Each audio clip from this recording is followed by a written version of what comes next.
Ancient history में next lecture में हम इतिहास जानने के स्रोत प्री एग्जाम में ऑब्जेक्टिव टाइप के क्वेश्चन आते हैं, उनमें ऐसे पूछे जाने लग गया है। और मेंस में भी अगर 5 नंबर का पूछा जाए तो आप इसमें से इस लेक्चर को देखने के बाद लिख सकते हैं। बाकी जो प्रॉपर स्रोत हैं उन्हें हम हर लेक्चर के साथ में अलग से देखेंगे। और आर्ट एंड कल्चर का भी हिस्सा है ये पूरा का पूरा लेक्चर। आर्ट एंड कल्चर में पूरा यही पढ़ाया जाता है, ठीक है। चित्रकारी पढ़ाई जाती है, वहाँ पे पेंटिंग्स पढ़ाई जाती हैं, स्थापत्य कला पढ़ाई जाती है, साहित्य पढ़ाया जाता है। तो ये आर्ट एंड कल्चर में भी होता है, बट यहाँ पे हम हमारी तरफ से ओवरव्यू में कंप्लीट देख लेते हैं। ओके, तो इतिहास जानने के स्रोत, इतिहास कैसे पता चलेगा ये तो मैंने आपको बता दिया कि हम या तो पुरातात्विक तरीके से जान लें, खोद करें, खुदाई करें, वहाँ पे उत्खनन करें और वहाँ जो हमें मिल रहा है उसे उठाएं, उसकी कार्बन डेटिंग के आधार पे हम उसकी आयु निर्धारित कर लें और फिर अपना दिमाग लगा के, जितनी भी छोटी बुद्धि बड़ी बुद्धि है उसका दिमाग लगा के हम ये सोच लें कि क्या यूज किया जाता होगा। जरूरी नहीं है कि हम जो सोच रहे हैं वही यूज किया जा रहा होगा। हो सकता है डेट हम सही निकाल लें लेकिन जो यूज है वो प्रॉपर सही नहीं है। फिर भी आज के समय के हिसाब से और सारे हिस्टोरियन मिलके कोई ऑथेंटिक तरीके से ही हिस्ट्री तैयार करते हैं, तो वो फाइनल डिसीजन करके एक निष्कर्ष पे पहुंच जाते हैं। ओके, दूसरा साहित्यिक है और तीसरा विदेशी यात्री। तो पुरातात्विक में एक तो होते हैं अभिलेख। अभिलेख क्या होते हैं? राजा महाराजाओं की प्रशंसा में प्रशस्ति लिखी जाती थी, ठीक है। या तो पत्थर पे लिख दिया और गाड़ दिया, छोटा सा पत्थर। लाइक अभिलेख आप यहाँ देखते हो ना कि जब आप रास्ते पे चलते हैं साइड में पत्थरों पे लिखा होता है कि अजमेर 25 किलोमीटर 20 किलोमीटर, ऐसे ही उसी तरीके के पत्थर गड़े होते हैं रास्ते में और वहाँ कहीं ना कहीं ये लिखा हुआ होता है कि इस सम्राट ने इस पर आक्रमण करके इस तरीके से जीत लिया। अब उससे अभिलेख से क्या पता चलेगा? एक तो अभिलेख जिस जिस क्षेत्र में गड़े होंगे उससे सीमाओं का निर्धारण हो जाएगा कि भाई यहाँ यहाँ तक इस राजा का साम्राज्य रहा होगा। दूसरा, उसमें भाषा कौन सी यूज की गई है, लिपि कौन सी यूज की गई है, तो उससे ये पता चल जाएगा कि इस समय कौन सी भाषा बोली जाती होगी और कौन सी लिपि ये यूज करते थे, ठीक है। अगर संस्कृत में लिखा है तो मोस्टली यही लगा है कि संस्कृत भाषा यूज की जाती होगी। बाकी लोकल जनता क्या यूज करती है वो तो नहीं पता, लेकिन एक के आधार पर हम डिसाइड करने की कोशिश करते हैं भाषा कौन सी यूज की जा रही है, ठीक है। तो ये मेन चीज इससे पता चलती है। और अभिलेख भी जो होते हैं वो 3 तरीके के बांटते हैं हम। एक होता है अपना पत्थर अभिलेख, पाषाण अभिलेख जिसे बोलते हैं। दूसरा होता है स्तंभ अभिलेख, लोहे का पूरा एक पिलर है, उस पिलर पे राजा महाराजाओं की शब्दावली लिखी हुई है, तो उस पे भी पूरा का पूरा डिस्क्रिप्शन में लिखा हुआ है। एक होता है गुहा अभिलेख, गुफाओं के अंतर्गत जो है वो पत्थरों पे कुछ ना कुछ लिखे हुए मिल जाएंगे, मंदिरों के अंदर मिल जाएंगे, ठीक है, तो ये अभिलेख। दूसरा सिक्के, सिक्के मिलते हैं। तो सिक्के में क्या होता है, शुरुआत में तो मिट्टी के सिक्के ही होते थे और वो जैसे आईबीसी में जो सिक्के मिले हैं वो मोहर के रूप में यूज किए जाते थे, क्योंकि उस समय मुद्रा का प्रचलन ही नहीं था। उस समय बार्टर पद्धति थी, मोहर का यूज किया जाता था उस सिक्के का। बाद में जो राजा हुए उन्होंने या तो वो सोने के बनवाएंगे, चांदी के बनवाएंगे या तांबे के बनवाएंगे। अगर सोने का सिक्का है तो ये मान के चलो उस राज्य की आर्थिक स्थिति अच्छी है, ठीक है, उस राज्य में सोना अधिक है। उस सिक्के में वो अपना फोटो भी लगवा लेते थे, तो उससे फोटो से पता चल रहा है कि हाँ भाई ये राजा है, नाम भी लिखवा लेते थे। सिक्के में वो देवी देवताओं की फोटो भी लगाते थे, तो पता चलता था कि राजा कौन सा धर्म यूज कर रहा है। अगर सिक्का सोने का है तो आर्थिक स्थिति अच्छी है, चांदी का है थोड़ी कम है, तांबे का है तो आर्थिक स्थिति कमजोर है। और जैसे ही तांबे का होगा तो बाद में देखेंगे तो पता चलेगा कि वो साम्राज्य खत्म ही हो चुका है, क्योंकि आर्थिक स्थिति जहाँ कमजोर हो जाती है वो साम्राज्य खत्म हो जाता है, ठीक है। तो सिक्के, मृदभाण, पॉटरी। पॉटरी नॉर्मली जो बर्तन होते हैं, जैसे पानी रखने का मटका होता है, तो या तो वो लाल रंग का होता है या काले रंग का होता है। अब काले रंग का मतलब वो कच्चा है, एक तरीके से प्रॉपर तरीके से उसे पकाया नहीं गया है उस तरीके से, ठीक है। एक हुआ काला रंग का, एक हुआ लाल रंग का, एक हुआ लाल और काला मिक्स दोनों करके, और एक होता है चित्रित धूसर मृदभाण, ठीक है, जिसपे हमने पेंटिंग की हुई स्पेशल। तो उन पॉटरी के आधार पे, सिर्फ यही नहीं, अमृतभांड के आधार पे बाकी और भी पॉटरी मिलती हैं। अन्न रखने के लिए अलग से पॉटरी मिलेगी, खेलने के खिलौने अलग मिल जाएंगे मिट्टी के। तो पॉटरी के आधार पे भी हम इतिहास को लिखने की कोशिश करते हैं। अगर हमें बुल कार्ट मिल गया, बैलगाड़ी का, अगर मिट्टी की बैलगाड़ी मिल गई तो हम आधार पे लगाते हैं कि यहाँ पे जो लोग हैं, बच्चे जो हैं, वो बैलगाड़ी के खिलौने बना के खेलते होंगे, इस तरीके का अनुमान लगाया जाता है। तो पॉटरी से हमें सामाजिक समानता और असमानता का पता चलता है। माना जाता है कि जो काले मृदभांड जो हैं, जो बिल्कुल फर्निश्ड नहीं है, एक तरीके से रफ मृदभांड है, पॉटरी है, उसके आधार पे ये मानते हैं कि ये लोग जो है वो गरीब रहे होंगे, इनकी कंडीशन अच्छी नहीं रही होगी। लाल में मध्यम वर्ग शामिल कर लेते हैं और चित्रित जो अपना दूसर मृद बाण है, ऐसा माना जाता है कि ये जो मटके यूज करते होंगे वो अमीर लोग होंगे, वही यूज करते होंगे, तो उससे सामाजिक समानता असमानता का पता चलता है। ओके, देन मुद्राएं, सील्स जो सिक्के में एक तरीके से शामिल होंगी। मूर्तिकला और चित्रकला, मूर्ति मिलेंगी, नाम मिलेंगे, उस समय कौन सी कला रही होगी, इनके आधार पे हमें पता चलता है कि इतिहास स्रोत, ठीक है। इमारतों के आधार पे हम इतिहास, अब ये मूर्तिकला चित्रकला पूरी लेक्चर सीरीज अपना कला एवं संस्कृति में आती है, ठीक है। मूर्तिकला चित्र और इमारतों वाली पूरी लेक्चर सीरीज यानी स्थापत्य कला वाली, ये कला संस्कृति में आती है, ठीक है। तो यहाँ पे हम नहीं पढ़ेंगे उस चीज को। साहित्यिक को मैंने दो भागों में बांटा था, एक तो धार्मिक, एक धर्मेतर। धार्मिक में कौन कौन से, जैन, बौद्ध और हिंदू, ठीक है। अगर हम बात करें बौद्ध धर्म की तो त्रिपिटक है, जैन की बात करें तो भगवती सूत्र है, बाकी और डिटेल में हम देखते हैं थोड़ी देर में। और ब्राह्मण साहित्य को श्रुति और स्मृति दो भागों में बांट लेते हैं, ठीक है। धर्मेतर में जो अन्य चीजों के रिगार्डिंग है, ठीक है, अर्थशास्त्र, संगम साहित्य और ऐतिहासिक स्रोत अलग हैं। और विदेशी यात्री आते हैं, चीनी आते हैं, ग्रीक रोमन आते हैं और अरब वाले आते हैं, वो अपनी अपनी किताब लिखते हैं, उनमें है, ठीक है। तो पेज नंबर 2 पे आप देख लीजिए, जो मैंने समझाया वही। पुरातात्विक स्रोत अगर पूछ ले कि क्या है पुरातात्विक स्रोत और आरएस में दे दे, तो 2 नंबर में आपको लिखना हो तो खुदाई के दौरान प्राप्त वस्तुओं के आधार पर इतिहास को लिखने की कोशिश करना पुरातात्विक स्रोत कहलाता है, ठीक है।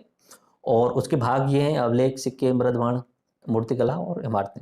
अभिलेख की बात की हमने, अभिलेख को अगर 2 नंबर में पूछ ले तो अभिलेख क्या है, पत्थर एवं कठोर सतहों पर उत्कीर्ण प्रशंसा में लिखे गए प्रशस्ति होते हैं, ठीक है। अभिलेखों के अध्ययन को एपियोग्राफी कहा जाता है। तो ये पॉइंट प्री के एग्जाम के हिसाब से अभिलेखों का अध्ययन क्या कहलाता है, एपिग्राफी, ठीक है। और इसी तरीके से सिक्कों का अध्ययन क्या कहलाता है, न्यूमिस्मेटिक, ठीक है।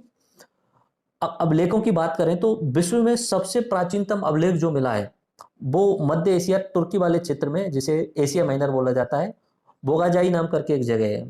अब बहुत सारे अलग नाम, बोगजाई बोलते हैं, बोगाजाई बीच में ई लगा देते हैं, तो बोगजाई इस तरीके से याद रखना, तुर्की के आसपास में मिला है।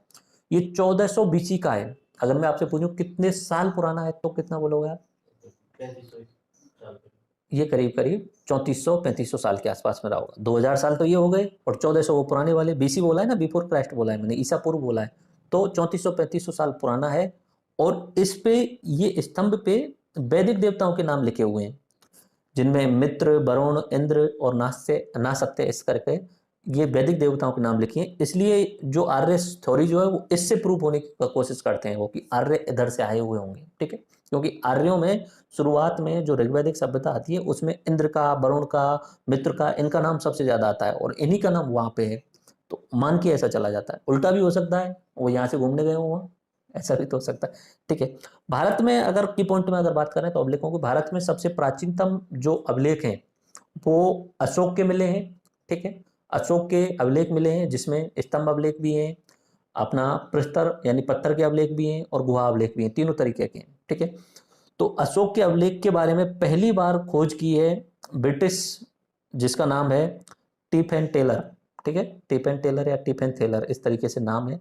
तो ये की पॉइंट्स के हिसाब से अब याद करना है तो कर लेना, प्री के एग्जाम में पूछा जा सकता है कि अशोक स्तंभों की खोज करने वाला व्यक्ति कौन था, टिफेन टेलर, और उनको पढ़ने वाला व्यक्ति कौन था, वो था जेम्स प्रिंसेप, ठीक है। जेम्स प्रिंसेप के द्वारा पढ़ा गया था और ये ब्राह्मी लिपि में लिखे गए थे। तो ब्राह्मी लिपि को पढ़ने वाला पहला व्यक्ति कौन था, ये जेम्स प्रिंसेप, काफी बार एग्जाम में पूछा गया है ये।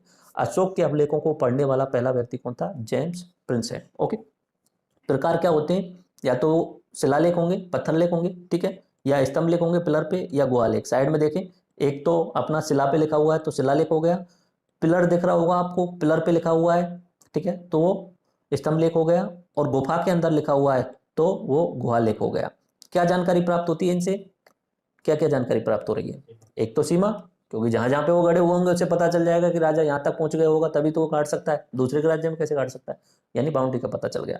दूसरा, राज्य का शासन प्रशासन, उसने कुछ लिखे होंगे, धर्म के बारे में जानकारी दी होगी, धर्म के बारे में जानकारी दी होगी, और वहां पे उन्होंने कभी कभी ऐसे अपने आदेश दिए होंगे, उन आदेशों को भी लिखवाया होगा, ठीक है, कि आपको इस तरीके के नियमों को फॉलो करना है, तो वो यहाँ पे मिले होंगे, तो ठीक है।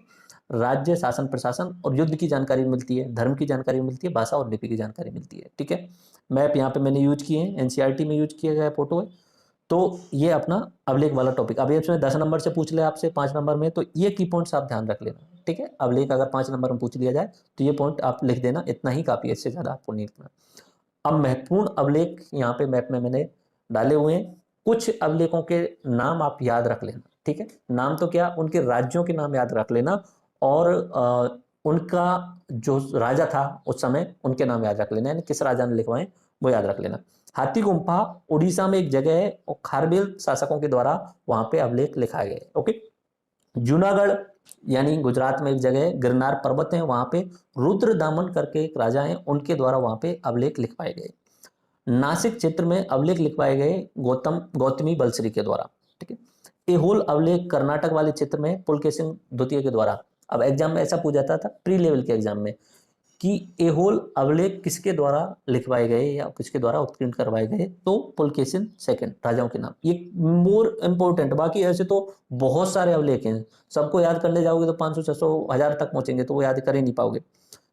प्रयाग अभिलेख समुद्रगुप्त के द्वारा, तो हमें गुप्त साम्राज्य की बहुत सारी जानकारी मिल जाती है। मंदसौर में अभिलेख मिला है, वो यशोवर्मन के द्वारा लिखवाया गया था। ग्वालियर का जो अभिलेख है उसको हमें भोज प्रत्यार के बारे में जानकारी मिलती है, और भोज प्रत्यार के द्वारा वो लिखाए गए थे, ठीक है।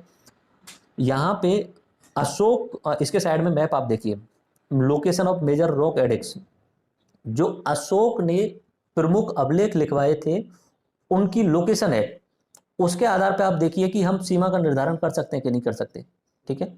इस तरीके से पूरा अशोक का साम्राज्य बना सकते हैं कि नहीं बना सकते, कि या नीचे की साइड में साउथ में वहां तक जा रहा है, उत्तर में वहां तक जा रहा है अफगानिस्तान तक, तो अफगानिस्तान तक अशोक का साम्राज्य रहा होगा तभी उसने लिखा हुआ है, तो इसके आधार पर सीमा का निर्धारण किया गया। ओके। उसके बाद में स्मारक और भवन, मूर्तिकला और पेंटिंग, ये अपना आर्ट एंड कल्चर का हिस्सा है। उत्तर भारत में नागर शैली के मंदिर बनाए जाते हैं, दक्षिण भारत में द्रविड़ शैली के, और बीच वाले क्षेत्र में बेसर शैली, यानी दोनों का मिक्स करके बनाया जाता है। ओके। सिक्के के अध्ययन को नेक्स्ट पेज पे आप देखिए, पेज नंबर 4 पे क्या बोला जाता है, न्यूमिस्मेटिक्स, ठीक है। धातु मुद्रा का चलन पहले तो मिट्टी के ही होते थे, ठीक है, बाद में धातुओं के आधार पे सोना चांदी तांबा, तो जिस तरीके का सिक्का होगा उसी आधार पे उस राज्य की आर्थिक स्थिति होगी, ठीक है। मुद्रा आकार चौकोर हो सकते हैं, आयताकार हो सकते हैं, वर्गाकार हो सकते हैं, बेलनाकार होते हैं, ये कोई मैटर भी नहीं करता है, ठीक है। आईबीसी में जो मोहरें मिली हैं उन्हें हम पंचमार्क या आहत मुद्रा बोलते हैं। आईबीसी के जो सिक्के मिले हैं उन्हें पंचमार्क या आहत मुद्रा, पंचमार्क टप्पा लगाने के लिए, सील लगाने के लिए। अब किस तरीके से यूज होता होगा भाई, आईबीसी में बहुत सारे अलग अलग शहर हैं, एक शहर से दूसरे शहर में व्यापार हो रहा है, बार्टर पद्धति पे हो रहा है, तो शहर से दूसरे शहर जा रहे हैं, तो सामान पे ठप्पा लगाने के लिए ये इसका यूज किया जाता होगा। उस समय जो था मुद्रा चलन में नहीं थी आईबीसी में। ओके।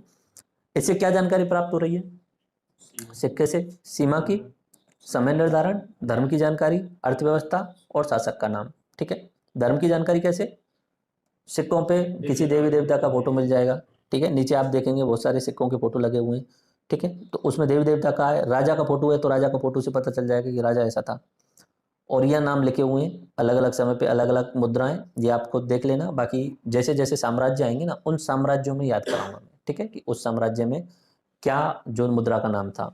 ये सेकंड वाला मैप आप देखिए, इमेज आप देखिए, आप पहचान पा रहे हैं क्या, नीचे की साइड में ये आईबीसी की मोहर आप देख रहे होंगे, सींग वाली, एक सींग वाला, पेज नंबर 4 पे सेकंड इमेज, ठीक है, ये है पंचमार्क या आहत मुद्रा। ओके। मृदबाण लाल काले, लाल व काले चित्रित दूसर मृदबाण, ठीक है, काले हैं तो गरीब लोगों का आधार पे है, लाल व काले अगर यूज कर रहे हैं या लाल यूज कर रहे हैं तो मीडियम वर्ग है, और चित्रित धूसर मृदबाण अगर यूज कर रहे हैं तो अमीर लोग एक तरीके से यूज कर रहे होंगे। ओके। जानकारी प्राप्त हो रही है समय की और सामाजिक विषमता के बारे में। ओके। साहित्यिक स्रोत, साहित्यिक स्रोतों को दो भागों में बांटते हैं, एक होता है श्रुति, एक होता है स्मृति। उनमें ज्यादा स्पेशल अंतर नहीं है। श्रुति, श्रुति यानी सुनना, ठीक है, श्रुति यानी सुनना, स्मृति यानी याद रखना, ठीक है। श्रुति वाले जो साहित्य हैं, लाइक ऋग्वेद, ऋग्वेद के बारे में बोला जाता है कि भगवान के द्वारा, ब्रह्मा जी के द्वारा इसे सुनाया गया ऋषि मुनियों को, ठीक है, ऋषि मुनियों ने उसे याद कर लिया, ठीक है, फिर उसे जनरेशन बाय जनरेशन पास करते चले गए। लेकिन एक समय ऐसा आया जब ताड़पत्र पे लिखना शुरू हुआ, तब उन श्लोकों को और उन गद्य पद्यों को वहां पे लिख लिया गया, ठीक है, तो वो हो गए श्रुति, यानी सुना हुआ ईश्वर की वाणी, जो प्राचीन काल में ऋषियों द्वारा सुनी गई थी, शिष्यों के द्वारा सुनकर जगत में फैलाई गई, बाद में इन्हें लिखित कर दिया गया। इसमें कौन कौन से आते हैं, वेद आते हैं, ब्राह्मण ग्रंथ आते हैं, आरण्यक ग्रंथ आते हैं, उपनिषद आते हैं। वेद तो ओरिजिनल है ही, ठीक है, ऋग्वेद, सामवेद, यजुर्वेद, अथर्ववेद, ठीक है, 4 वेद हो गए। इन वेदों पे कमेंट्री की गई, उन वेदों पे टिप्पणियां की गई ब्राह्मण ग्रंथों के द्वारा, यानी उन वेदों के बारे में पर्टिकुलर लोगों ने अपने विचार रखे ब्राह्मण ग्रंथ के रूप में। तो ऋग्वेद का आप देखिए, ऋग्वेद का ऐत्रेय ब्राह्मण ग्रंथ और कौशिकी की ब्राह्मण ग्रंथ, प्री एग्जाम में यहां से सवाल बन सकता है, ठीक है। ऋग्वेद के ब्राह्मण ग्रंथ कौन से हैं? तो ऐत्रेय और कौशिकी। यजुर्वेद में शतपथ ब्राह्मण ग्रंथ है, सामवेद में पंचविश और तांडव ब्राह्मण ग्रंथ है, अथर्ववेद में गोपथ ब्राह्मण है। ओके, ये ब्राह्मण होते हैं। ब्राह्मण ग्रंथ मतलब वेदों पे टिप्पणियां करके और उन्हें सुना करके बाद में लिखित कर दिया गया। आरण्यक ग्रंथ, आरण्यक का मतलब क्या होता है? आरण्य मतलब क्या होता है? जंगल। आरण्य मतलब जंगल होता है, तो जंगलों में लिखे गए ग्रंथ, ठीक है। ये इसमें क्या होता है कि सोच, गहन सोच के करके लिखा गया उन्हें, मतलब ऋषि मुनि जंगलों में अपना तप कर रहे हैं और सोचते सोचते डीप मेडिटेशन करते हुए फिलोसफिकल विचारधारा अपनी देते हैं, तो उन्हें आरण्य ग्रंथ बोला जाता है, ठीक है। और उपनिषद का मतलब होता है, उप का मतलब होता है पास आना, और निषद यानी बैठ करके ज्ञान प्राप्त करना, ठीक है। तो गुरु के पास में बैठ करके ज्ञान प्राप्त करना, यह उपनिषद है। स्मृति मनुष्य के स्मरण और बुद्धि से बने ग्रंथ जो वस्तुतः श्रुति के ही मानवीय विवरण और व्याख्या माने जाते हैं, ठीक है। अब क्या हुआ? श्रुति तो हुए ओरिजिनल टेक्स्ट, ठीक है, ब्रह्मा जी ने ऋषियों को बनाया कि ये फिक्स श्लोक है, वो श्लोक चलता रहा, जैसे गायत्री मंत्र है ओम भूर्भुवस्सुः, वो ओरिजिनल फॉर्मेट में चलता रहा, तो ओम भूर्भुवस्सुः जो है वो श्रुति है, ठीक है। अब इनका लोकल रूप में अलग अलग तरीके से उन्होंने डिजाइन करके अपने ग्रंथ बना दिए लोगों ने। उन चीजों को संस्कृत भाषा कठिन लग रही है, उनको समझ नहीं पा रहे हैं, तो इनका दूसरे फॉर्म में आसान भाषा में यानी मानवीय विवरण और व्याख्या कर दी गई, ठीक है। वेदांग हो गए, यानी वेदों को समझाने के लिए वेदांग बना दिए गए। महाकाव्य हो गए मानवीय स्वरूप में, वो श्लोक हैं उनमें से ही निकाल निकाल के महाकाव्य बना दिए, पुराण बना दिए और स्मृति ग्रंथ बना दिए, ठीक है। तो स्मृति और श्रुति दो चीज समझ में आ गई। श्रुति ओरिजिनल है और स्मृति मनुष्य को जितना याद रहा उसे दूसरे फॉर्म में अपनी भाषा में लिख दिया है, ठीक है। अब इसको हमने यहाँ पे नेक्स्ट पेज में जो है फ्लो चार्ट के थ्रू पूरा याद कराया है, और ये फ्लो चार्ट आपको याद रहना चाहिए, ये सबसे इंपॉर्टेंट फ्लो चार्ट है, ये याद रहना चाहिए आपको। इसमें से 100% एक सवाल आपको किसी भी एग्जाम में मिल जाएगा इस वाले फ्लो चार्ट में से। ओके, पहली बात तो साहित्यिक स्रोत में धार्मिक साहित्य, धर्मेतर और संगम साहित्य, ये स्रोत जो है वो साहित्यिक है, ठीक है। पुरातात्विक हम देख चुके हैं, विदेशियों वाला थोड़ी देर में देखते हैं। साहित्यिक स्रोत में 3 पार्ट हो गए, धार्मिक, धर्मेतर और संगम साहित्य, क्योंकि साउथ का इसलिए संगम को अलग से देख लिया। धार्मिक में ब्राह्मण, बौद्ध और जैन। तो बौद्धों के ध्यान रखना है त्रिपिटक, सुत्त पिटक, विनय पिटक और अभिधम्म पिटक, ठीक है। मिलिंद पानो, दिव्यदान और जातक कथा, ये किसकी हैं? बौद्ध धर्म से रिलेटेड ग्रंथ है। जैन धर्म से रिलेटेड कौन सी है? भद्रबाहु, भगवती सूत्र और कल्प सूत्र। प्री एग्जाम में डायरेक्टली पूछा जा सकता है 2 नंबर में, बौद्ध धर्म से संबंधित किन्हीं 4 ग्रंथों के नाम लिखिए, तो ये 4 ग्रंथ। ऐसे जैन धर्म से संबंधित 3 ग्रंथों के नाम लिखिए, तो ये 3 आपको याद होने चाहिए। ओके, बाकी लेक्चर आएंगे बौद्ध धर्म के, तब और अच्छे तरीके से हो ही जाएगा। ब्राह्मण जो या अपना हिंदू धर्म जो है उसके अलग अलग वेद जो ग्रंथ हैं उनको मैंने यहाँ लिखा हुआ है, और उनको आपको याद करना है कैसे भी करके, ठीक है। वेद तो याद है ही आपको, 4 वेद, और शुरू वाले 3 जो वेद हैं ऋग्वेद, यजुर्वेद और सामवेद, इनको वेद त्रयी बोला जाता है, उसमें अथर्ववेद शामिल नहीं होता है। ब्राह्मण ग्रंथ कौन कौन से हैं? ऐत्रेय, कौशिकी और गोपथ। और ब्राह्मण ग्रंथों का संबंध भी मैंने आपको बता दिया है, ठीक है। ध्यान रखना है कि ऋग्वेद का ऐत्रेय और कौशिकी है, ठीक है। उसके बाद में आरण्यक, ये भी आपको ध्यान रखने हैं। आरण्यक कौन से हैं? तैत्तिरीय, मैत्रायणी और ऐत्रेय। उपनिषद, छांदोग्य, कठ और बृहदारण्यक। वेदांग 6 आपको याद रखने हैं, वेदांग वाला पॉइंट आप याद रख लेना है। शिक्षा, कल्प, व्याकरण, निरुक्त, छंद, ज्योतिष। वेदांग कितने? 6, ये याद रखना है की पॉइंट में। उपनिषद के भी ध्यान नहीं रहे तो भी कोई दिक्कत नहीं है, बट ये वेदांग आपको याद रखनी है। शिक्षा, कल्प, व्याकरण, निरुक्त, छंद और ज्योतिष। उपवेद 4 याद रख लेना, आयुर्वेद, धनुर्वेद, गंधर्ववेद और शिल्पवेद।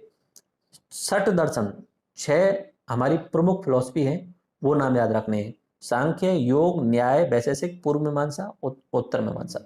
ठीक है, ये प्रमुख फिलॉसफी है हमारी ब्राह्मण धर्म की या हिंदू धर्म की। महाकाव्य 2 हैं, रामायण और महाभारत। पुराण बहुत सारे हैं, ठीक है, 18 से ज़्यादा हैं। तो विष्णु पुराण, भागवत पुराण, शिव पुराण, गरुड़ पुराण है। स्मृति, मनुस्मृति, नारद स्मृति, याज्ञवल्क्य स्मृति। ठीक है, अब जो लौकिक साहित्य हैं उनको आप देखिए। लौकिक साहित्य से पहले आप संगम साहित्य देख लीजिए। संगम साहित्य में आपको 3 नाम याद रखने हैं कैसे भी करके। एक है शिल्पाधिकारम, मणिमेखले, जीवक चिंतामणि। उसके बाद में 2 और हैं जो हैं तोलाकप्पियम और अगत्तियम। ये 2 और याद रखने हैं जो कि तमिल ग्रामर से रिलेटेड है। जीवक चिंतामणि जो है वो विवाह से संबंधित पुस्तक है। ठीक है, तो ये आपको 5 याद रख लेने हैं कैसे भी करके। शिल्पाधिकारम, मणिमेखले, जीवक चिंतामणि, तलाकप्पियम और अगात्तियम। और धर्मेतर में ये पूरी लिस्ट है। इनमें से इंपॉर्टेंट तो शुरू में लिखे हुए हैं और अगले पेज में पूरी लिस्ट दी हुई है। उनमें से मैं बोल दूंगा बट याद खुद को ही करने पड़ेंगे, उसमें मेरा कोई रोल है नहीं। कौटिल्य का कौन सा है? कल्हण का, पाणिनि का, विशाखादत्त का, कालिदास के माल्यविज्ञानी मंत्रम, मेघदूतम और रघुवंशम, और बाण का और कादम्बरी। प्री एग्जाम में, हर एग्जाम में पूछा जाता है ऑब्जेक्टिव टाइप वाले में। यहाँ पे नेक्स्ट पेज में सारी जो पुस्तकें वो इंपॉर्टेंट लिखी हुई है, डाली हुई है, लेकिन जो हाईलाइट किया हुआ है उन्हें ध्यान रखना है। भास्का, आप बताओ। स्वप्न स्वदत्तम, ठीक है, और चारुदत्ता। राजशेखर के प्रबंध कोश, काव्य मीमांसा, कर्पूर मंजरी, हर्षविलास और बाल रामायण। बाण भट्ट का हर्षचरित, बादशाहन का सुधार का मरीचिकट्टकम, ठीक है, मरीचिकट्टका बोलेंगे। सोमदेव का ललित विग्रहराज, नागसेन का मिलित पनो, ये बौद्ध धर्म से रिलेटेड है। ठीक है, बारामेर का व्रत संहिता, व्रत यानी बड़े लेवल की संहिता, व्रत। और भावभूति का उत्तर रामचरित, हेमचंद्र सूरी का कुमारपाल चरित्र, ठीक है, जयदेव का गीत गोविंद, विष्णु शर्मा का, ये तो फेमस है ही, भारत का तुलसीदास का, बिहारी लाल का सतसई, महेंद्र वर्धन बर्मन फर्स्ट का मत्तविलास प्रासन, हर्षवर्धन का रत्नावली, नागनंद और प्रियदर्शिका, पतंजलि का महाभाष्य, भरतर्जी का नीति शतक एवं वाक्य पाद्य। ठीक है, ये जो है वो इम्पोर्टेंट प्री के एग्जाम में, इसमें हमारा कोई रोल नहीं है, रटना पड़ेगा आपको कैसे भी करके। ओके, अब हम बात करते हैं विदेशी यात्रियों के। तो विदेशी यात्री जो है वो 3 क्षेत्र के, एक तो चीनी, एक अरबी यानी आज के समय के सऊदी अरब, इराक, ईरान वाला क्षेत्र, और एक यूनानी और ग्रीक वाले, उधर की साइड से आए हुए, लैटिन वाले जो यूरोप वाला क्षेत्र है वहां से आए हुए। ठीक है, कुछ एक अफ्रीका से भी आए हुए थे। तो ये 3 तो आपको याद रखने हैं। चीन से कौन आए हुए हैं?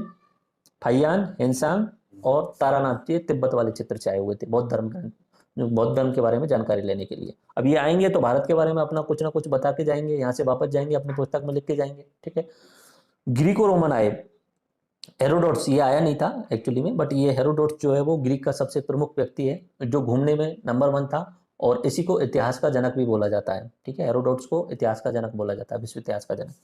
मेगास्थनीज, ये भारत आया था, ठीक है, चंद्रगुप्त मौर्य के समय पे, और ये राजदूत के रूप में आया था, और इसने कौन सी पुस्तक लिखी? इंडिका। टोलमी, ये ग्रीको रोमन व्यक्ति है। अरब से सुलेमान अल-बरूनी, मार्को पोलो और इब्न बतूता, ये लोग आए। इब्न बतूता अफ्रीका से आया था, लेकिन वो पूरा अरब ही कहलाता है। सहारा वाला जो क्षेत्र है, उत्तरी अफ्रीका का पूरा भाग जो होता है जहाँ पे मुस्लिम डोमिनेंस है, वहाँ पे वो अरबी कहलाता है। ओके, अब पुस्तकों के नाम याद रखनी है। मेगास्थनीज की पुस्तक इंडिका, हेनसांग की पुस्तक शियुकी, और अल-बरूनी की पुस्तक तहरीक हिंद। और हिस्ट्री का पिता कौन है? हेरोडोट्स, जिसकी पुस्तक का नाम क्या है? हिस्टोरिका। और फाहियान किसके समय पे भारत आया है? विक्रमादित्य के समय पे। ठीक है, तो ये हमारे हिस्ट्री जानने के स्रोत हैं। बाकी इनमें से जैसे कि अपना मृदबाण और अवलेख, ये हर लेक्चर के साथ में आते जाएंगे। जैसे जैसे लेक्चर बढ़ेंगे हर लेक्चर में ये अलग अलग दिखेंगे। जैसे आईबीसी में करेंगे तो उनकी मृदबाण हम पढ़ेंगे, उस समय की लिपियों को हम देखेंगे। ओके, एंड लास्ट में हम दोबारा से रिवाइज करते हैं। एंशिएंट हिस्ट्री हमारी चल रही है, लास्ट मैप जो मैंने आपको बोला था कि हर जगह मैं बार बार दिखाऊंगा। प्री हिस्ट्री में स्टोन एज और मेटल एज होती है, तो हम शुरुआत नेक्स्ट लेक्चर में जो करेंगे वो स्टोन एज से करने वाले हैं। स्टोन एज यानी पाषाण, ठीक है। पाषाण को बांटेंगे कितने भागों में? 3 भागों में। समय कौन सा है? 5 लाख से लेके 1000 बीसी तक का, और 3 भागों में अलग अलग बांट रहे हैं। तीनों के नाम क्या बोलेंगे हम? नवपाषाण, ठीक है। इतना याद रखना है। पुरा को भी 3 भागों में बांटेंगे, लेकिन वो ध्यान नहीं रखना। पुरा पाषाण जो होगा 10,000 बीसी तक रहने वाला है। ओके, उसके बाद में स्टोन के बाद में मेटल ये जाता है। मेटल के आधार पे 3 भागों में बांट लेते हैं, ठीक है। पहला होता है अपना ताम्र, उसके बाद में कांस्य और फिर लोहा, 3 हो गए। अब प्रोटो हिस्ट्री में अपना आईबीसी पढ़ते हैं। आईबीसी के बाद में आर्य इन्वेजन पढ़ा जाता है, आर्यों का उत्तर की साइड से आना और यहाँ पे आक्रमण करना, इस तरीके से बोला जाता है। बाकी सच्चाई किसी को नहीं पता। फिर उसके बाद में वैदिक एज 1500 से 500, फिर महाजनपद, फिर मौर्य, फिर विदेशी आक्रमण, फिर गुप्त और फिर हर्षवर्धन। इस तरीके से हमारा पूरा आगे का रहेगा। बीच में रिलीजन फिलोसफी देखते हैं और चोल चेर पांड्य ये देखते हैं। तो हिस्ट्री के सोर्स समझ में आए। कितने तरीके से इतिहास को जाना जा सकता है? 3 तरीकों से। एक तो हुआ पुरातात्विक स्रोत, दूसरा हुआ साहित्यिक स्रोत, ठीक है, और तीसरा हुआ विदेशी यात्रियों के स्रोत, ठीक है। पहला पुरातात्विक, पुरातात्विक में भी अलग अलग भाग निकल के आ जाते हैं। सिक्के हो सकते हैं, मृदबाण हो सकते हैं, अभिलेख हो सकते हैं, इमारतें हो सकती हैं, मंदिर हो सकते हैं, ठीक है, चित्रकलाएं हो सकती हैं। ये हुआ पुरातात्विक। उसके आधार पे हम सीमा का निर्धारण, समय का निर्धारण, राजा का अगर सिक्कों पे नाम लिखा हुआ है, अभिलेख पे नाम लिखा हुआ तो राजा का नाम का निर्धारण ये कर सकते हैं। अर्थव्यवस्था का, वहाँ की कैसी अर्थव्यवस्था है, सिक्के के आधार पर अनुमान लगाया जा सकता है। ये हुआ पुरातात्विक स्रोत। दूसरा होता है साहित्यिक। साहित्यिक वाले को हमने 2 भागों में बांटा ओरिजिनली, संगम को हमने तीसरा एक्स्ट्रा ले लिया। एक हुआ धार्मिक, दूसरा हुआ गैर धार्मिक। धार्मिक में अपने ब्राह्मण धर्म के वाले देखे, वेद, वेदांग, उपनिषद, आरण्यक, ठीक है, उस तरीके से देखे। 6 दर्शन हमने देख लिए, 6 दर्शन, ठीक। उसके अलावा जैन धर्म के और बौद्ध धर्म के ग्रंथ देखे। संगम में 4-5 मैंने आपको नाम बताए। और गैर साहित्यिक में मैंने जो बताया, जैसे अर्थशास्त्र वाला बताया, राजतरंगिणी वाला बताया, इस तरीके से कर्ण का राजतरंगिणी। एंड उसके अलावा अपना यात्रियों में 3 जगह के यात्री याद रखने हैं, चीन वाले, अरब वाले और ग्रीक वाले। ग्रीक यानी यूनान वाले, तो उनके नाम आप रिवाइज कर लेना। तो इस तरीके से इतिहास जानने के स्रोत अपना कंप्लीट हुआ। नेक्स्ट लेक्चर में हम पाषाण काल से शुरू करते हैं।